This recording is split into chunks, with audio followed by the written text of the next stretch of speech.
When Don't You Have a Prospect? Written and narrated by Peter J. Merrick. A.K.A. just an old fart trying to make sense of this beautiful and mysterious thing we call life, one lesson at a time. There are moments in your life that seem ordinary when they happen. Then 35 years later, you realize they quietly changed the way you see the world. Apparently, this old fart has spent a lifetime recognizing those moments in the rear view mirror. One of the greatest blessings of my professional life was my mentor and business partner, Rich Segal. From my early 30s until my early 50s, I had the privilege of sitting beside him across hundreds of boardrooms and tables as we help business owners and their families navigate taxation, business succession, estate planning, and some of the most important financial decisions of their lives. Looking back, the numbers were rarely the difficult part. Businesses have balance sheet, people don't. And understanding human nature became the greatest education of my career. Rich had a wonderful way of teaching. He rarely gave lectures. He simply asked questions that forced you to think. One afternoon, he looked across his desk and quietly asked, "Peter, when don't you have a prospect?" I smiled because I thought the answer was obvious. "When they tell you no." Rich smiled back. "No." I tried again. "When they buy from somebody else, when they cannot afford it, when they stop returning most of your calls." He leaned back in his chair, smiled once more, and simply said, "No," then sat there for a long moment, and then he gave me the answer that had been learned by being in the trenches for over 40 years. "Peter, you no longer have a prospect when they disappear into silence." I nodded as though I understood. Truth be told, I had absolutely no idea what he meant. Looking back when I was younger and had plenty of piss and vinegar in my veins, I became remarkably good at pretending to understand before I actually did.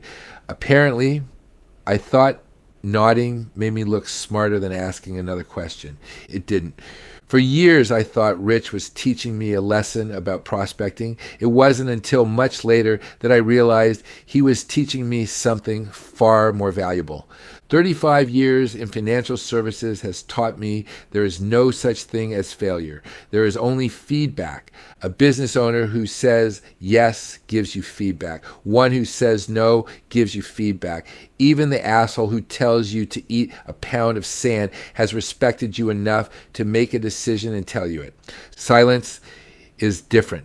Silence quietly invites your imagination to become your worst business partner. Maybe they're busy, maybe after quarter end, maybe after the vacation, maybe after summer holidays. Before long, you've created an entire story inside your head. And the only person who wants and needs to believe it, unfortunately, is the delusional you. Meanwhile, they've already moved on with their life. You're the only one still standing there, waiting for a train that left the station hours, days, weeks, and even years ago. Rich understood something I completely missed because he had been on the path of life a little longer. Every open loop we leave open in our lives quietly steals a little of your attention, steals your two most precious assets, your time and attention. And your attention and your time are your most valuable assets you will ever own. Don't squander them. The price of regret is too great. Take it from this old fart. I used to live in regrets of what ifs, what could have been, what should have been. That is why he created what we affectionately called the pest email. It wasn't manipulative, it wasn't clever, and it certainly wasn't written to pressure anyone. It simply said, "I don't want to be a pest. This will be my last email. If you're interested, let me know. If not, no reply is necessary." That was it. Respectful, professional, final. Back then, I thought the purpose of that email was to generate more business. Looking back, its real purpose was to give you your life back. If they replied, great. If they didn't, wonderful. Either way, you stopped carrying them around in your head. You reclaimed your attention and time and invested your time and attention only in the people who had actually chosen to be part of your life. Funny thing about wisdom, It rarely stays where you first learned it. That lesson quietly walked out of the office and followed me into every important relationship I have ever had since. The people who caused me the greatest pain were rarely the ones who rejected me. They were the ones who refused to decide. Worse still, they were the moments where I allowed myself to remain in the waiting place. One of the greatest lessons I have ever learned came from an unexpected teacher, Dr. Seuss, in 1990. In what became his final book, Oh, the Places You'll Go, he introduced what he called the waiting place. I believe it was his most profound work because beneath the simplicity of his words, he stopped speaking only to children and quietly handed the wisdom of a lifetime to future generations. The waiting place is where people wait to be chosen, wait for a phone call, wait for certainty, wait for someone else to make a decision they have already made by refusing to decide.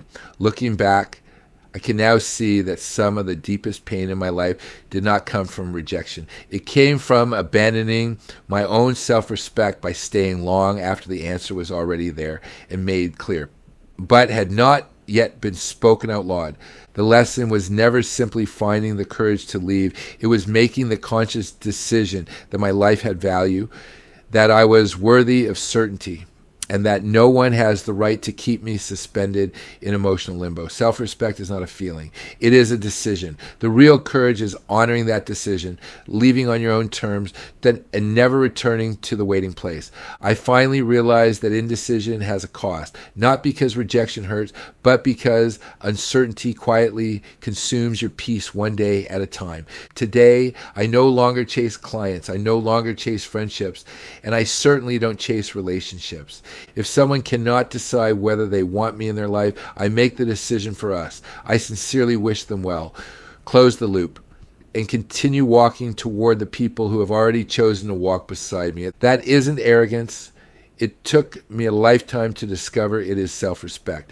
Looking back, Rich never taught me how to become a better financial advisor. He taught me how to become a better steward of my attention, time, and life. Because where your attention and time go, your life follows. That lesson helped me build a better practice. More importantly, it helped me build a better life. Thank you, Rich. It only took me 35 years to understand what you were really teaching me. Apparently, some old farts really are slow learners. Peter J. Merrick, A.K.A. Old Fart. P.S. If I could sit across the table from my 30-year-old self for just 5 minutes, I would tell him this. Stop chasing answers from people who have already given you one through their silence, actions, or lack of action. And start investing your attention, time, and life in the people who are grateful you showed up.